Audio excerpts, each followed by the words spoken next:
Hello, my name is Pastor David Prana. I'm one of the pastors here at Brewster Baptist Church. And today is the last day I will be filling in for Pastor Doug Scalisi, as I will be sharing with you the verse of the day. See, this week, the verse of the day went along with my sermon on the Good Samaritan. And Jesus shares this powerful story to illustrate the foundation and what it means to live the Christian life. See, the focus of the Good Samaritan is on being a good neighbor. And as we've learned in the story, the definition of a neighbor is far greater than what the expert in law thought. It's far greater than many of us think as well. See, Jesus' definition of our neighbor is that every human being who's in need is our neighbor. And we need to remember that every person is made in the image of God. And it's up to us to show mercy and compassion and to have practical love for them.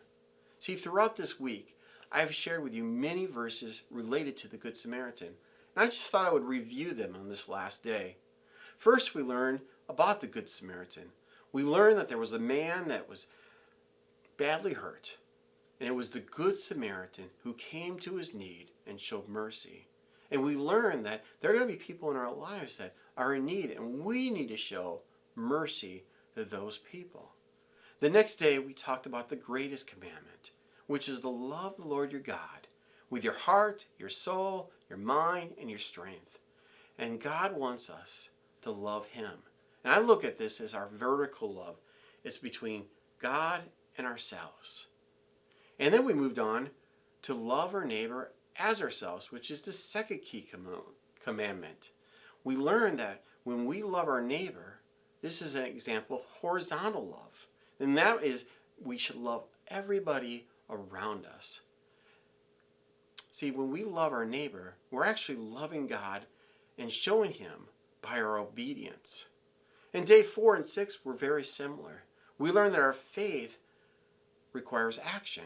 It's not enough to have the head knowledge, but God wants us to act and do something.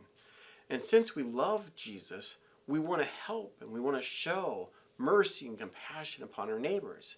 We want to help meet their needs. Well, day 5 was kind of challenging, if you remember. We are called to love our enemies and pray for those who persecute you. See, the first thing we need to do when we have tough people into our lives is we need to pray to God. We need to ask God for help. And when we ask God for help, I believe that God helps us. And then we can show kindness to them. See, we all have people that we struggle with, but we need to remember to pray for them, which leads us to the verse of the day. And it's actually taken from Galatians chapter 6, verse 10. It says, "Therefore, as we have opportunities, let us do good to all people, especially to those people who belong to the family of believers." See, when I read this verse, it reminds me that we are to do good to all people. We should be on the lookout on how we can show love, compassion, and to have practical love to our neighbors. And so often, people think, you know what, I got to do a really big thing. That's going to really show people love. But what I learned is that it's the small things in life that are valuable.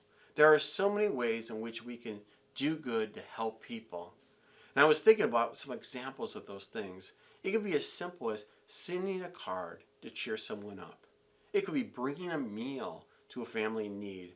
It could be watching children for a family or for a single mom so they can go out and do some shopping or have some alone time. It may be a simple thing as paying someone's utility bill or car payment. Maybe God's calling you to use your gifts and your abilities to help a family. Or we could simply just be praying for them. There are so many ways in which we can show love and compassion. See, this verse is all about the opportunity to do good for people who need it the most. And when we do good, we're showing God that we love him. Well, thanks for joining with me for the verse of the day, not only today, but all week. Well, check in tomorrow as Pastor Doug will be here. So God bless and have yourself a great day.